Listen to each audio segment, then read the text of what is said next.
para nosotros, además del ejercicio de venir a estar acá contigo y de honrar tu trabajo y tu experiencia en la construcción de la psicología comunitaria en Colombia, es también la tarea de poder alimentarnos de tu conocimiento y de tu saber alrededor de la temática de los pueblos originarios, de los pueblos indígenas y de la psicología. Para nosotros es el tema de plantear la posibilidad de existencia de una psicología de los pueblos originarios, de una psicología ancestral indígena, y quisiéramos en esta perspectiva saber de tu apreciación.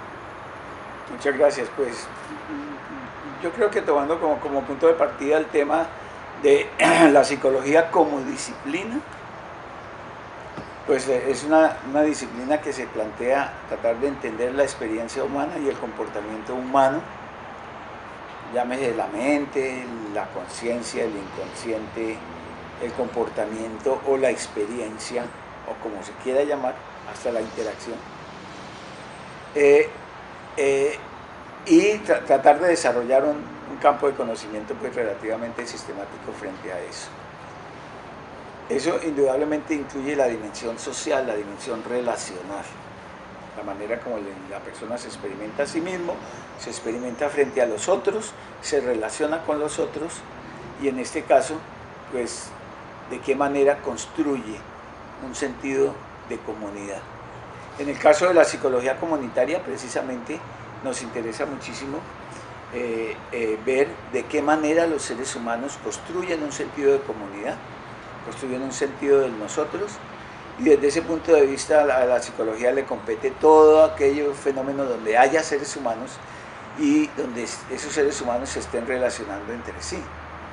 Entonces me parece muy importante poder entender de qué manera los humanos construyen relaciones entre ellos, construyen un sentido de comunidad, construyen un sentido de nosotros. Si hay algún pueblo que esté construyendo comunidad, son las comunidades indígenas. Nosotros normalmente, cuando pensamos en lo indígena, pensamos en primer lugar que son una comunidad. Llevan miles de años viviendo en comunidad y desarrollando un sentido de lo comunitario. Entonces lo que necesitamos en ese sentido es una disciplina que permita entender ese proceso, entender el fenómeno. El fenómeno ya está, el proceso ya está. No es que lo vaya a crear la psicología, no es que la psicología vaya a inventarse algo, sino simplemente la psicología va a observar, va a describir, va a describir, va a analizar, va a entender esos procesos y va a aprender de la realidad, de cómo se está comportando, cómo se dan los procesos comunitarios en la realidad. Una vez que lo entienda, lo maneje y todo, posiblemente podrá apoyar y promover y buscar transformar, etc. Pero primero tiene que saber conocer lo que está haciendo para luego poder proponer una modificación en ese sentido. Entonces me parece extremadamente pertinente que haya algunos profesionales de la psicología que estén pensando en construir una psicología ancestral indígena o una psicología que entienda las cosmogonías indígenas y pienso que nos hemos demorado mucho y pienso que es bienvenido y bien afortunado que en Colombia surja una línea de investigación, un movimiento, un grupo, una red de personas que estén trabajando la cuestión indígena y que se planteen qué tendría que hacer la psicología con respecto a las comunidades indígenas.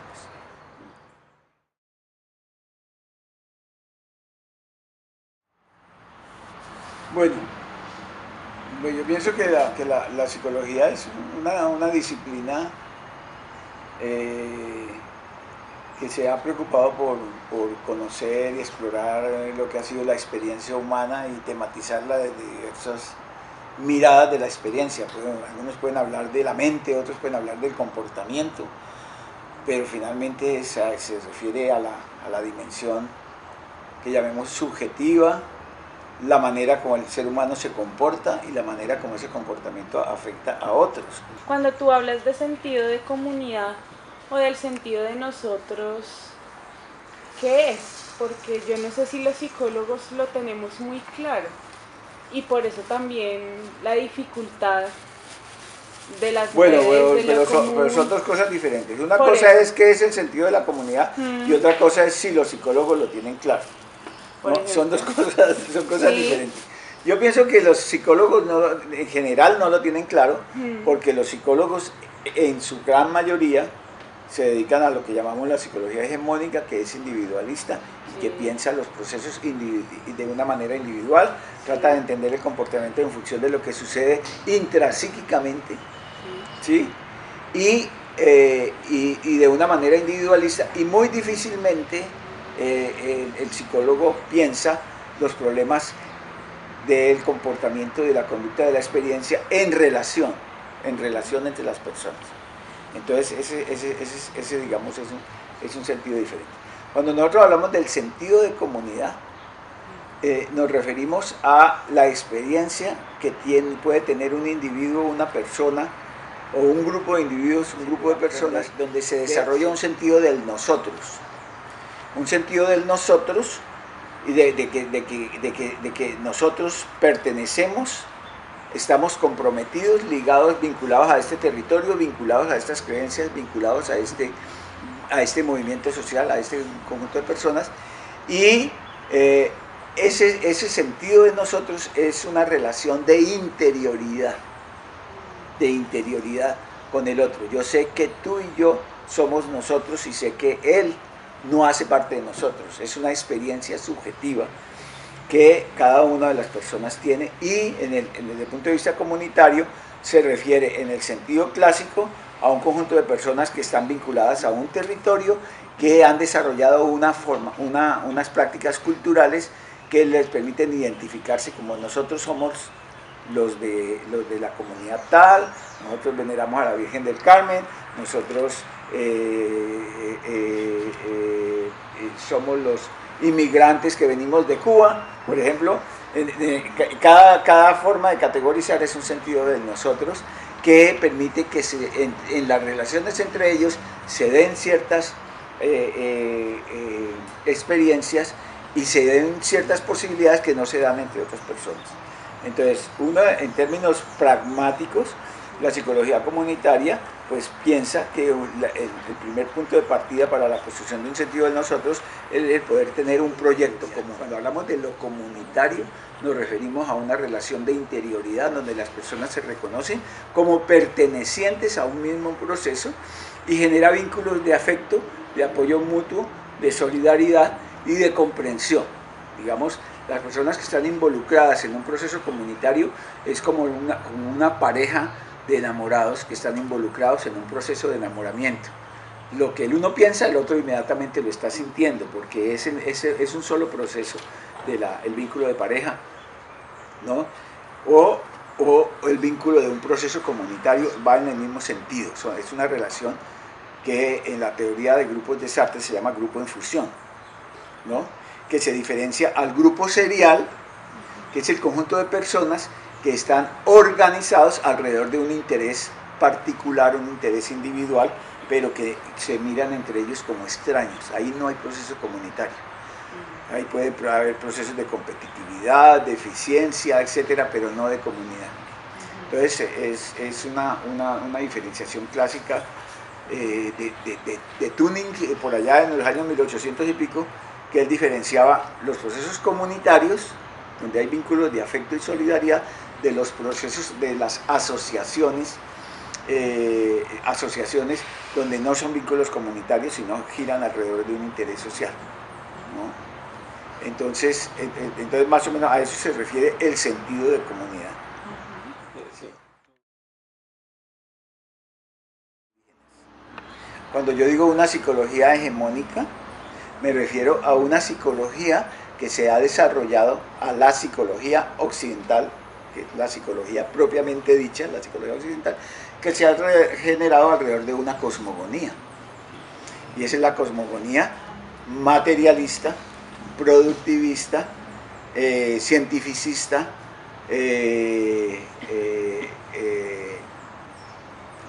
racionalista.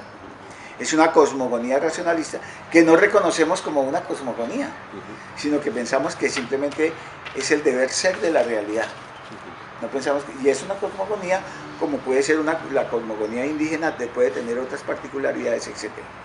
Entonces, cuando nos planteamos una psicología de las comunidades indígenas, nos encontramos con un problema epistemológico bastante complicado, porque, por ejemplo, si vamos con las categorías de la psicología clínica a entender la problemática de una comunidad indígena, inmediatamente entraríamos a rotular el comportamiento indígena dentro de las categorías de la psicopatología occidental, que no tiene nada que ver, ¿sí? Y entonces decimos, bueno, ¿esto cómo se maneja? Y lo que estamos es ahí hablando de una relación hegemónica de un grupo. Y en la práctica no lo está, simplemente estamos atravesados por una cosmogonía, por una ideología. Y desde esa cosmogonía, de esa ideología, estamos mirando otras cosmogonías como si fueran inválidas, y resulta que no lo son. Entonces ahí lo primero que tenemos es que plantearnos es de qué manera la psicología, como con sus pretensiones de cientificidad, lee las cosmogonías indígenas, y de qué manera esa misma psicología lee la propia cosmogonía para poderse liberar de los prejuicios, ¿sí?, que tiene en la lectura del otro. Ese es el punto. Entonces yo creo que asumiendo eso implica es que tanto en la manera como esa psicología hegemónica se relaciona con los otros grupos, con otras culturas y otras cosmogonías, de esa misma manera se relaciona con la propia población de la cultura occidental, sin reconocer que hay una cultura y una cosmogonía propia de los... es decir, todos los grupos culturales tienen cultura, tienen cosmogonías, ¿sí? Y la psicología tendría que entrar a reconocer eso, de entrada. En todos los casos, la psicología comunitaria tradicional, que no trabaja con comunidades indígenas, tiene que reconocer esa dimensión. Esa dimensión, por ejemplo, yo la trabajo en términos de lo que son las formaciones socioculturales que están ahí atravesadas.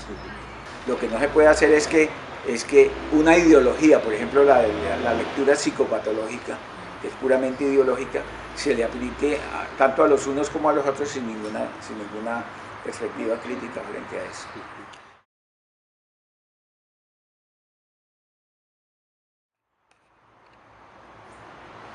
En su matriz cultural, porque no puedo decir que todas las comunidades indígenas están viviendo las cosas de la misma manera, pero en su matriz, en la parte esencial de cada cosmogonía, tienen claro la diferencia entre lo sagrado y lo profano, ¿sí?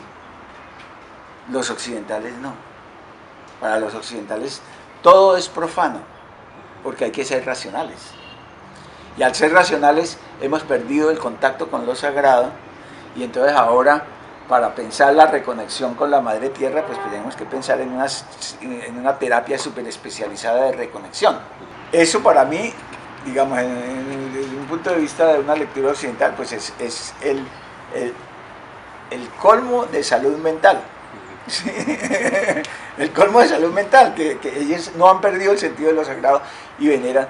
¿Sí? Sin embargo, la mirada general de muchas personas es que allí hay ignorancia, allí hay falta de educación, o allí hay falta de formación, y resulta que simplemente hay un desconocimiento del pensamiento y de la experiencia del otro.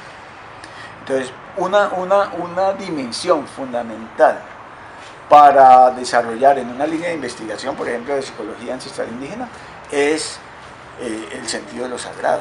La idea de sentir respeto hacia una planta, sentir respeto hacia un animal, no, para los indígenas no es solamente respeto, es sagrado. Entonces ese me parece que es una dimensión importante. Las representaciones que vienen de la cultura indígena hacen parte de nuestra cultura, ¿sí? Pero haciendo revisión de mis ancestros, yo no encuentro de una manera clara o directa ancestros indígenas.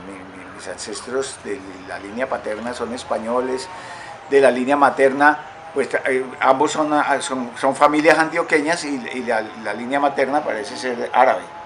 Entonces, por un lado, está los ancestros arangos, que es lo más godo, regodo de España, y el apellido Calad, que es un apellido árabe. Entonces, en mí yo no identifico, en esa exploración no he identificado los cruces, digamos, con la cultura indígena. Pero en la vida cotidiana, en la cultura cotidiana, yo siento que hay muchas cosas que son digamos, que la colonización española que hubo en Colombia en particular, pues es una mezcla de la cultura española con las culturas indígenas, y que ha habido todo un proceso explícitamente intencionado en borrar lo indígena, y yo debo sufrir las consecuencias de todo ese proceso de borrar lo indígena. Como psiquismo, es decir, ahí hay una amalgama cultural, digamos, en este caso, hay una amalgama cultural donde está toda la tradición de la cultura árabe y la tradición de la cultura española, que se fusionaron durante 7 siglos en España, ¿sí? Y que llegaron aquí y se fusionaron con las culturas indígenas de acá. Entonces, en ese sentido, ¿qué papel tiene? Pues simplemente estamos constituidos por esa trama. Estamos constituidos por esa trama. Desde ese punto de vista me parece importantísimo poder reconocer las tramas culturales que podemos y que podamos identificar en el proceso de reconocimiento de los ancestros. Por ejemplo, en este ejercicio, en esta conversación, caigo yo en cuenta de que no es reconocido, pero ahí están, ¿no?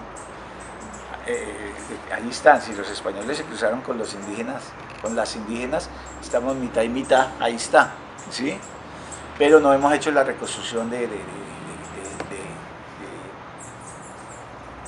reconocer esa línea genealógica que viene de lo indígena, que está ahí puesta, está invisibilizado en ese sentido. Pero claro, estamos constituidos por eso. ¿Qué papel juega? Pues simplemente que estamos constituidos por ello. Para desarrollar una psicología comunitaria colombiana tenemos que reconocer esa parte indígena. Si hay una parte negra, digamos, ahí está la formación sociocultural afro, negra, y un buen porcentaje de población afro, hay que reconocer el aporte de las culturas afro y ¿sí?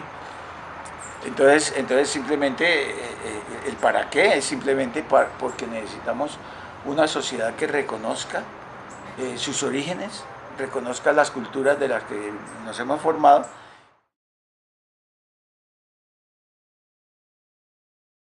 Bueno,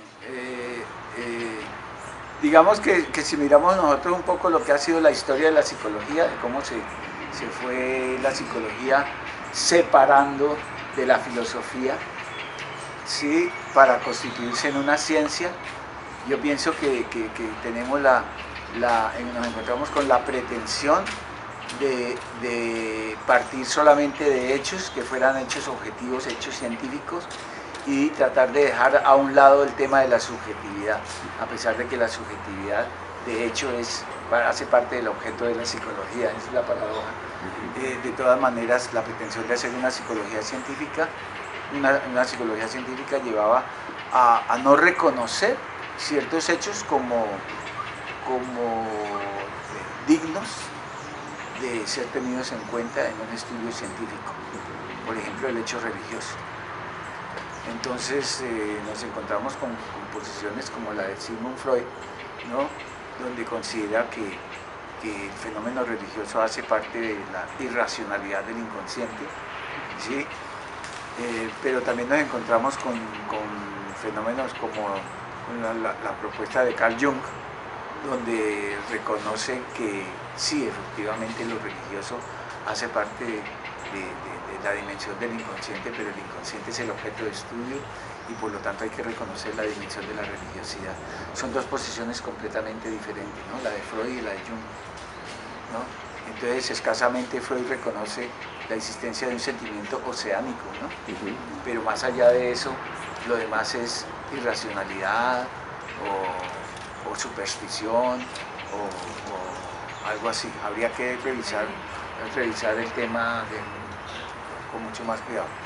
Pero en el caso ya de las corrientes positivistas, pues simplemente eliminar como posible objeto de estudio de la psicología todo lo que tenga que ver con el mentalismo, ¿no? Pensar en que se pueda estudiar la conciencia, o que se pueda estudiar el afecto, o que se pueda estudiar el problema del significado. Eso ya no son objetos de estudio de la ciencia, ¿no? Entonces, esa era lo absurdo de la posición del positivismo, del conductismo que nos enseñaron en la universidad.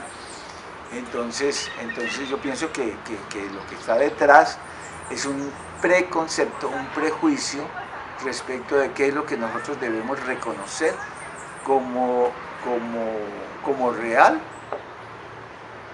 o qué es lo que nosotros debemos reconocer como un hecho a partir del cual hacer una investigación científica. Yo pienso que el problema está de por medio de eso. Si nosotros sacamos de plano toda la dimensión de los procesos culturales y el tema del lenguaje, el tema del significado, pues simplemente nos quedamos solamente con el comportamiento observable, y eso ha sucedido mucho con el conductismo y con la psicología experimental y con toda esta cosa, y mientras no pueda llevar las cosas a esa dimensión, pues entonces no puede ser objeto de estudio. Pero afortunadamente hay otras concepciones sobre lo científico, y recojo mucho el planteamiento de la fenomenología y la fenomenología existencial, que plantea que todo objeto que sea tematizado de una forma suficientemente sistemática puede convertirse en un objeto de investigación científica. Entonces, de lo que se trata es de saber abordar el objeto de una manera significativa. De hecho,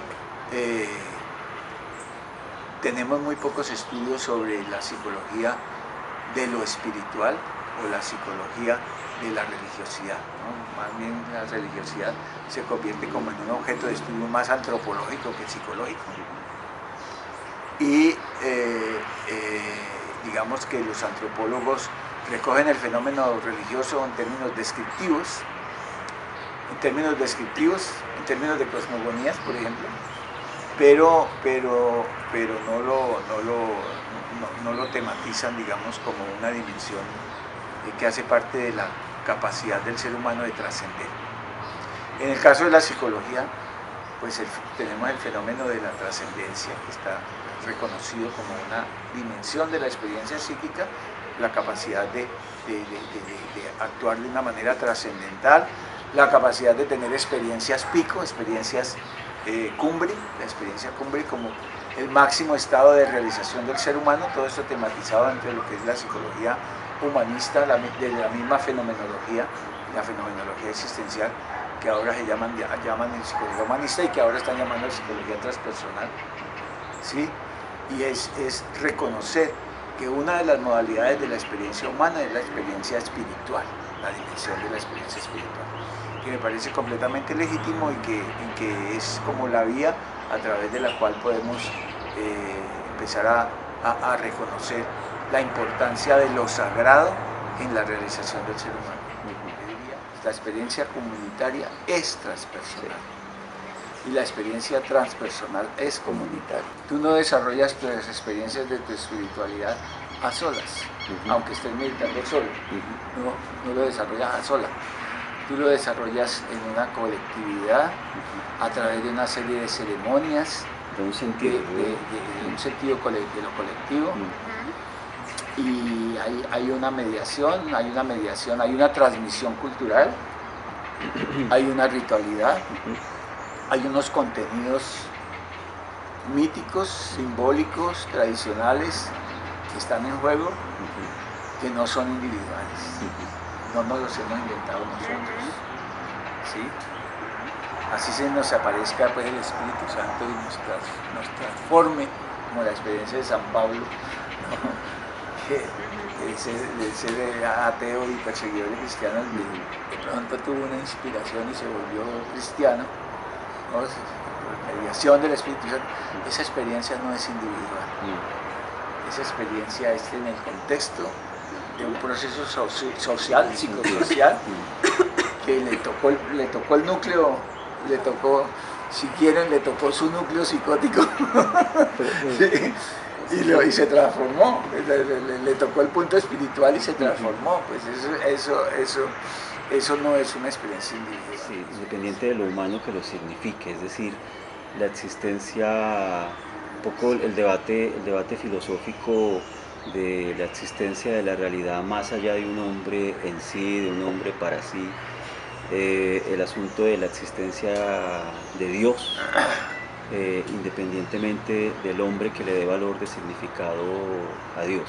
Entonces, en lo indígena es la existencia del espíritu en la montaña, independiente de un hombre que le otorgue significado a la existencia del espíritu de la montaña. Y un poco tenemos nosotros un debate allí en ese sentido de lo epistemológico, sí, importante para nosotros. Sí, no, claro. Pues el problema de la existencia de Dios, ¿no? Sí. De si Dios existe o si Dios no existe y cómo se lo plantea cada cosmogonía. Y para nosotros se resuelve de una manera particular en cada cosmogonía. Y transpersonalmente para nosotros Dios existe independiente de si el hombre le otorga significado o no. Es el problema de lo sagrado como lo entendemos nosotros al interior de nuestras reflexiones. Sí. Entonces cuando dices nosotros, ¿a quiénes se refiere? ¿Al grupo de investigación o a quién? Al grupo de investigación. Al grupo de investigación. Porque existe el nivel de lo espiritual en un sentido colectivo, que es importante, pero también creemos que existe lo espiritual. Y aquí es difícil porque mi palabra le está otorgando sentido, pero igual hay que plantearlo. Nosotros sí creemos en la existencia de lo espiritual más allá del hombre y su sentido, o el sentido que él le otorgue, cultural, religioso, porque, y para nosotros es un hallazgo fenomenológico, es decir, difícil de entender, por eso nos movemos en unas esferas entre lo fenomenológico y lo trascendental. Creemos que es diferente la comprensión. ¿Tú conoces la tradición sufí? ¿Sí la conocen? Sí. Ahí hay una oración, que ellos tienen una oración que dice: el ser único que emerge de cada uno de nosotros hacia la luz del Maestro, el Espíritu guía. ¿Sí? O sea, el Maestro, el Espíritu guía, o sea, el uno es la confluencia de las intenciones de todos nosotros. ¿Sí? Y el uno se manifiesta a través de todos nosotros en la versión sufí. ¿Sí? Entonces no hay un ente separado. En este caso no hay un ente separado de lo humano. En esa versión no hay un ente separado de lo humano, que es un poco como la formulación que te estás haciendo, que ese ente llamado Dios existe independientemente de los seres humanos. Que si los humanos estuviéramos o los humanos no estuviéramos, Dios igualmente existiría. ¿Sí? Entonces el sufismo diría eso, ¿no? Estamos en el uno, pero somos parte de ese uno. Pero somos parte de ese uno. Muchas gracias. ¿Vale?